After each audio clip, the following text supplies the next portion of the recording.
Hi, welcome to the first of our mini lectures. This one's going to be on chapter 15. It's about the statement of cash flows. The reason I start with chapters 15 and 16 is because they have to do more with financial accounting, right? Statement of cash flows, and chapter 16 is the financial statement analysis. So you're talking about ratios and that sort of thing. And what I try to do is tie chapters 15 and 16 to accounting 201 that you've already taken. If I waited till the end, I figure you'll remember less about 201 in May than you would in January. So that's why we're starting with 15 and 16. So the statement of cash flows is kind of a challenging chapter, one of the more challenging chapters of the textbook. And you'll remember from Accounting 201, we studied the balance sheet, the income statement, the statement of changes, and the statement of cash flows. The big difference here is that the statement of cash flows was the only one that talked about cash. The income statement, the balance sheet, those are all accrued statements. But the accounting industry decided they needed to have a financial statement that talked about where did cash come from and where was it spent. That's the purpose of the statement of cash flows. So let's take a look at what they're saying on the screen here. The statement of cash flows helps answer a variety of questions, such as, are we generating sufficient cash flows from operations to remain viable? Remember, most of the cash comes from operations. And that's how we pay bills. I always explain to my 201 students that you could have $1 million in accounts receivable, but if that doesn't get collected, you're going out of business next week because you got to have cash to pay the bills. Number two, can we pay our debts? Again, goes to that situation of having enough cash, and do we have it? Number three, can we pay our usual dividends? Well, remember, a dividend is a partial distribution of the profits to the owners. The owners are buying stock and making an investment in the company. They're expecting a return on that investment. That's the dividend. Well, you have to make sure that you're paying your dividends out in order for people to want to buy your stock. Number four, why do net income and net cash flow differ? Well, we talked about this in Accounting 201. Remember, net income is an accrued number. It works on the basis of earned income and incurred expenses, revenue and expenses. Nothing to do with getting paid or paying bills. That's the net cash flow. To what extent will we have to borrow money in order to make needed investments? Again, we're talking about, do we have enough cash to do things? A corporation will sell stock in order to have cash to pay for expansion or new equipment or new trucks or such. But you need to know if you're going to have enough money to do that. Again, the statement of cash flows steps in to let you know, here's the cash that's going to be left over at the end of the day. We're going to be talking about a couple of different ways to do the statement of cash flows operating activities section. Now, there are three sections you'll remember to the statement of cash flows: operating activities, financing activities, and investing activities. Only in the operating activities section do we have this choice between what's called the direct method and the indirect method. The direct method is the one that we talked about in 201. That's the one where you had the statement of cash flows and it said cash from customers, X, cash for office rent, X, cash for salaries, X. So each one of the line items specified where the money came from or where it went. The indirect method takes a different perspective. It says, let's take this net income accrued number and turn it into cash. And what we're going to be talking about for the next 15-20 minutes or so is exactly that process. So we've got a couple of principles here. Fundamental principle, the delta, the change in the cash balance equals the change in non-cash balance sheet accounts. And that means exactly that. Balance sheet accounts other than cash. This principle ensures that properly analyzing the changes in all non-cash balance sheet accounts always quantifies the cash inflows and outflows that explain the change in the cash balance. Again, the purpose of the statement of cash flows: cash in, cash out. There are these two basic equations that we're going to use to reconcile accounts. You'll notice the equation, the top equation is asset accounts. And if you remember back to, if you did, in 201, the normal balances of accounts, right? Some accounts have a normal credit balance, some accounts have a normal debit balance. The normal balance means that's what increases the account. So asset accounts have a normal debit balance. So if we look at the equation here, we're saying we take the beginning balance, add the debits, because this is a debit balance account, minus the credits. If an account has a normal debit balance, a credit will decrease it. So we subtract the credits, and that will leave us with the ending balance. You're going to see how we're going to use this in a minute. And we come down here to the second equation, which deals with contra asset accounts, liability, and stockholders' equity accounts. Now you remember, contra asset and liability and stockholders' equity accounts are all credit balance accounts, meaning credits will increase it. If a credit increases it, a debit decreases it. So we look at the formula here, and we've got beginning balance minus debits plus credits equals ending balance. These are pretty straightforward equations that are not really difficult. So in organizing the statement of cash flows, you have the three sections: operating, investing, and financing activities. Now, operating activities, essentially anything having to do with revenue, creating revenue. Mostly they're going to be the income statement accounts, so revenue and expense transactions that affect net income. Remember, the whole idea of this indirect method is taking net income and turning it into a cash number. Investing activities, acquiring or disposing of assets. And financing activities is borrowing money. The three-step process for the indirect method is as follows. Step one, we take net income and we add depreciation charges. Why do we add depreciation? Well, if you look back, the entry for depreciation is a debit to, actually the entry for an asset is, say, debit truck, credit cash, right? That's where the cash is involved in the asset. The recognition of depreciation is a book entry to recognize the expense of the asset. It has nothing to do with cash, but it does decrease net income on the income statement. So we're going to add back those non-cash depreciation charges. In step two, we're going to look at the non-cash balance sheet accounts, and we're going to analyze them. And we have rules that tell us what to do with regards to the net income and these changes. And finally, in step three, we're going to adjust for gains and losses. So in step one, we're going to look at the accumulated depreciation account. It's a non-cash balance sheet account, and we must adjust net income for all the changes in these non-cash balance sheet accounts. So we're going to be using the asset formula: beginning balance minus debits plus credits equals ending balance.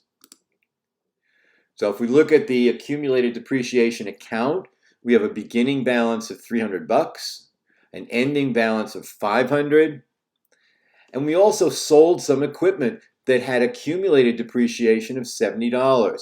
This brings in the idea of book value. So when we look at the formula, the beginning balance was $300. The debits to the account, to the accumulated depreciation account, would be $70. Because remember, when you sell an asset, you have to remove the accumulated depreciation associated with that account. So we're going to subtract the $70. The credits are going to represent what the depreciation expense is. Because if you remember the journal entry for recording depreciation, it's a debit to depreciation expense and a credit to accumulated depreciation. Our ending balance is $500. So we're going to subtract 300 and add 70 bucks to remove this from here and bring it over to the right side. So we've now isolated the credits. We're going to do the math here, and we find that the credits equal 270 bucks. If you want to check that, throw $270 in here and then run the formula, see if it works.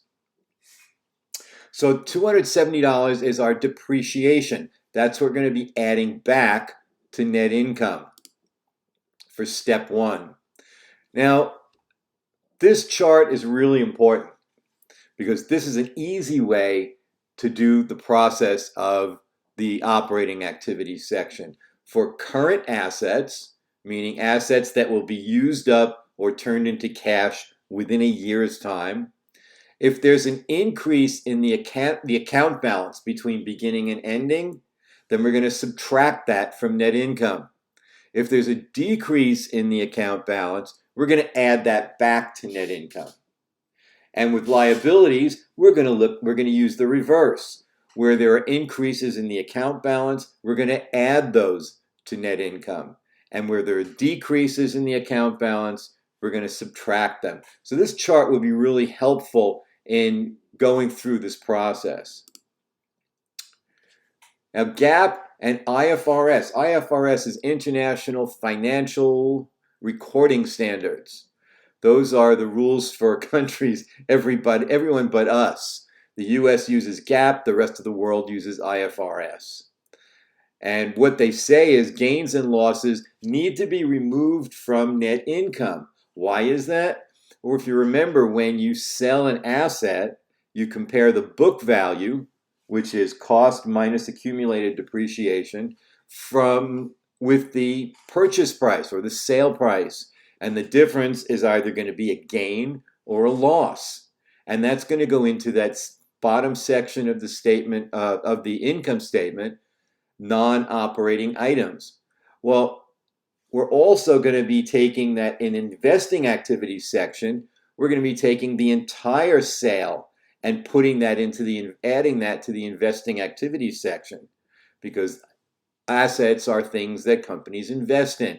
So in order to not double up on the gains and losses, we need to subtract the gains and add the losses to the operating activities section.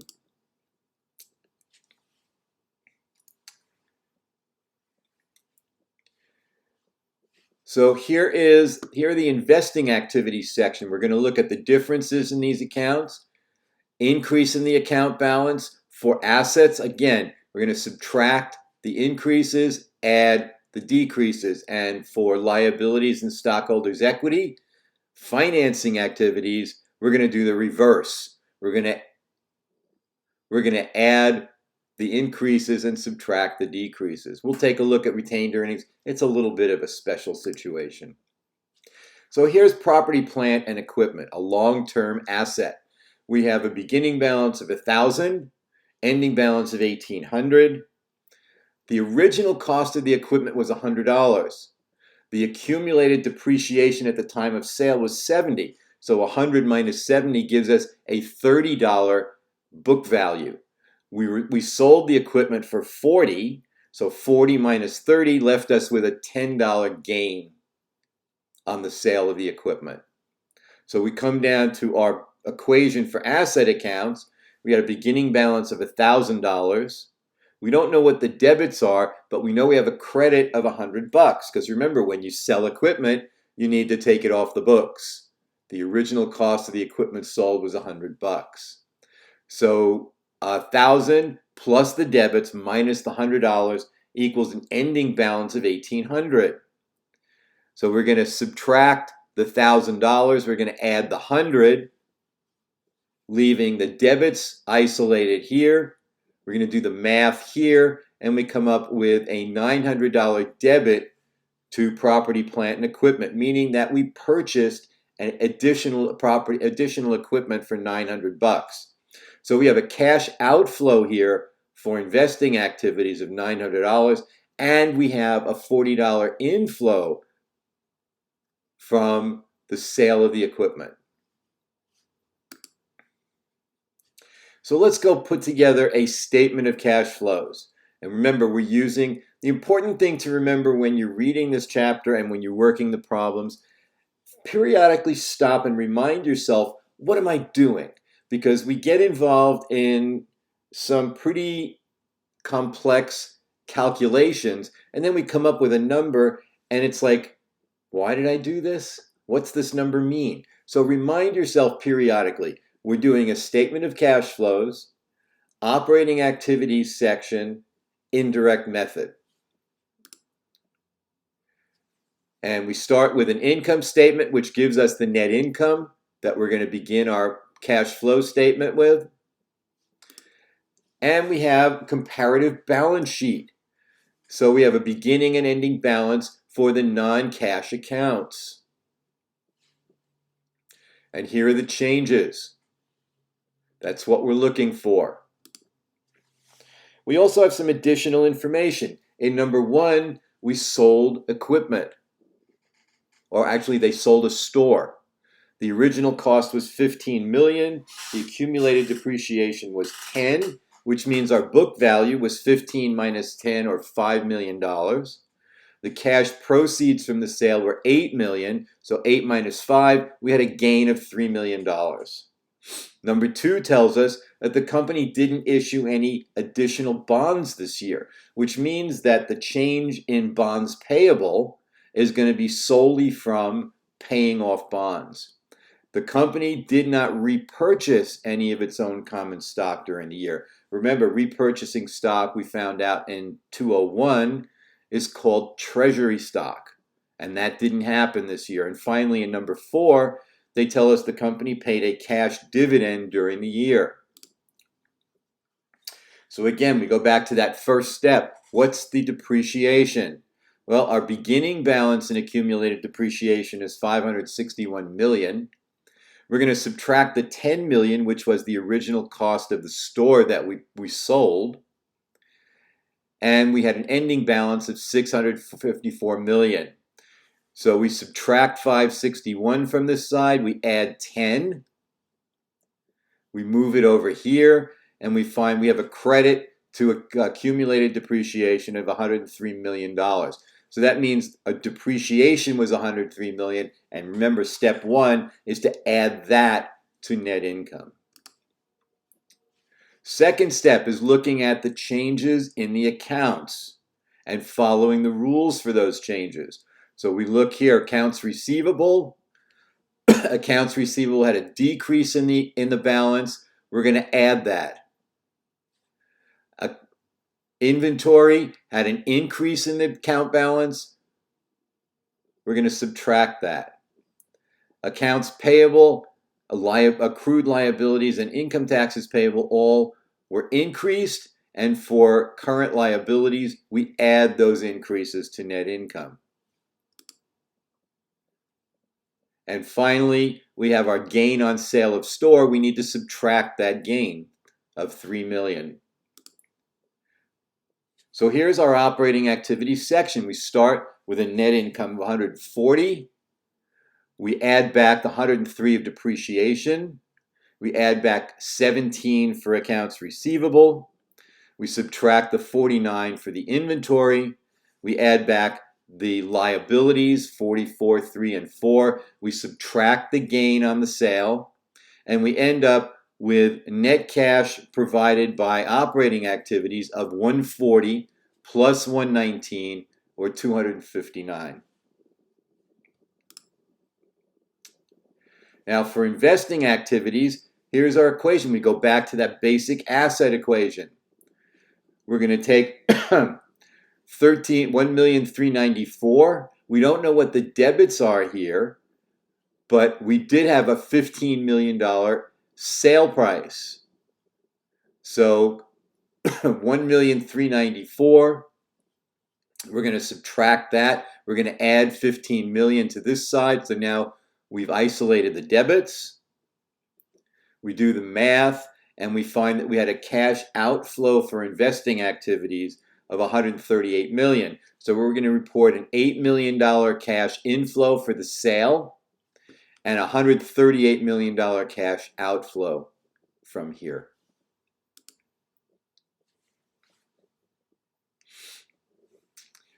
And we're going to look for financing activities. We had bonds payable. Bonds payable went down.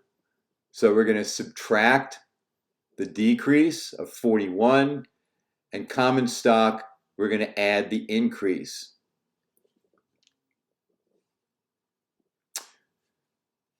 Now we're looking here at retained earnings, I believe. Yes. So we have a beginning balance of $897 million. We don't know what the debits are. Remember, debits to retained earnings are going to be dividends, right? The credits to retained earnings are going to be the net of revenue and expenses, right? The net income, which was $140 million. So we add the debits over here. We subtract the $1.9 million, and we get debits of $28 million, which means that's what our dividends were, $28 million. So here's our statement of cash flows, indirect method. Here's the operating activity section that we calculated previously using the indirect method, right? Because we start with net income. The investing activities, we're going to subtract the $138 million for the additions to property, plant, and equipment, and we're going to add back the $8 million, the proceeds from the store. So we have a net cash outflow of $130 million for investing activities. For financing activities, we had a $41 million retirement of bonds payable. We issued additional common stock for $2 million, and we paid out cash dividends of $28. So we have a net cash outflow for financing activities of $67. We add the three together, $259, subtract the $130 and $67. We get a net increase in cash and cash equivalents of $62. We had a beginning cash of $29, so our ending cash is $91 million, which, by the way, you'll also find on the balance sheet rather as the ending balance for cash. Now, the statement of cash flow should be evaluated in the context of a company's specific circumstances. Useful information can also be derived by examining relationships. And that's it for the statement of cash flows. I am available to you pretty much all the time, as long as I'm awake. My phone number is on the calendar. It's on the syllabus. So give me a text if you've got a question. We can set up office hours. That's explained in the syllabus. And I wish you have a wonderful week and keep in touch.